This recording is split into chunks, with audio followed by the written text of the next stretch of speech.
Hi and welcome back. In this lecture, we're going to talk about the impact of Industry 4.0 on knowledge management. Well, we talked about the knowledge management cycle, and now let's start exploring how each of the steps in the knowledge management cycle is impacted, transformed, and disrupted in Industry 4.0. So if you look at the knowledge management cycle, the first step is create. So with Industry 4.0 coming into operation, the creation part will be done by artificial intelligence enabled knowledge creation. So artificial algorithms will be able to self-learn and self-optimize and then update the knowledge bases based on the newly learned information. And also employee collaboration platforms. So employee collaboration will be the norm. So artificial intelligence tools will be able to listen to those conversations and capture the knowledge and then codify and store them.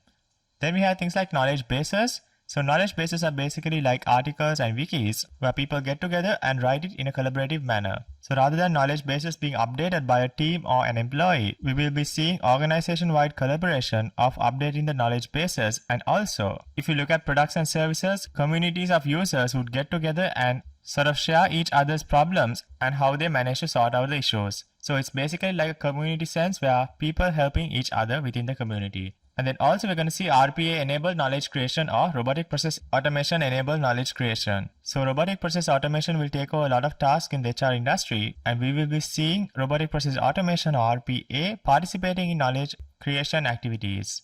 Then we come to capture and acquire.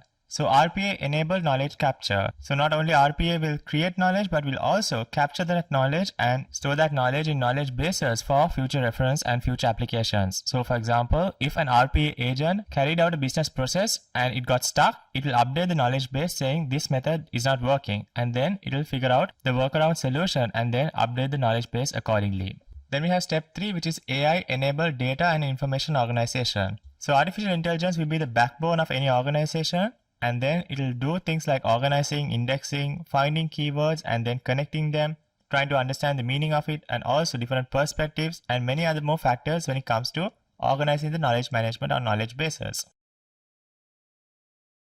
Then we have step 4, which is access, search, and disseminate. So AI enables search and dissemination of knowledge to the relevant entities. So AI will understand and be sort of like an assistant. So sort of like Amazon Alexa, Google Assistant, and many other voice assistants that we have right now. So similar to that, AI will be a much more greater workforce assistant for all the employees, and then it will work hand in hand to support the employees' jobs. So for example, if you're writing an article, it will pull out various sources on the web and give you suggestions, give you ideas. It will do the brainstorming and summarizing of the concepts, and then you can express your creative part using the article. So that sort of assistant would be provided using AI, but also as AI continuously evolves, improves, and grows, AI will also take a lot of tasks that people find boring. Then we have step 5, which is use and discover. So AI enabled application of knowledge to business applications, RPA enabled knowledge applications, chatbots, forums. So all these tools will be used as an application of all the knowledge within the organization. So for example, how you do things, standard operating procedures, documentations, all these will be referred by the virtual agents and all these technologies in order to carry out the business operations. And also, once it learns, it will update, and there will be continuous improvement within the organization in terms of optimizing the productivity, increasing the efficiency, improving resource allocation, reducing wastage, and so forth. And finally, we have share and learn. So disseminating the knowledge to entities using artificial intelligence to enable personalized learning and also updating the knowledge bases. So we talked about personalized learning for employees, so personalized training and development programs. So all this knowledge captured will be disseminated in a way that's personalized to each and every single employee based on their ability to learn. Well, that's about it for the impact of Industry 4.0 on knowledge management. I'll see you on another lecture.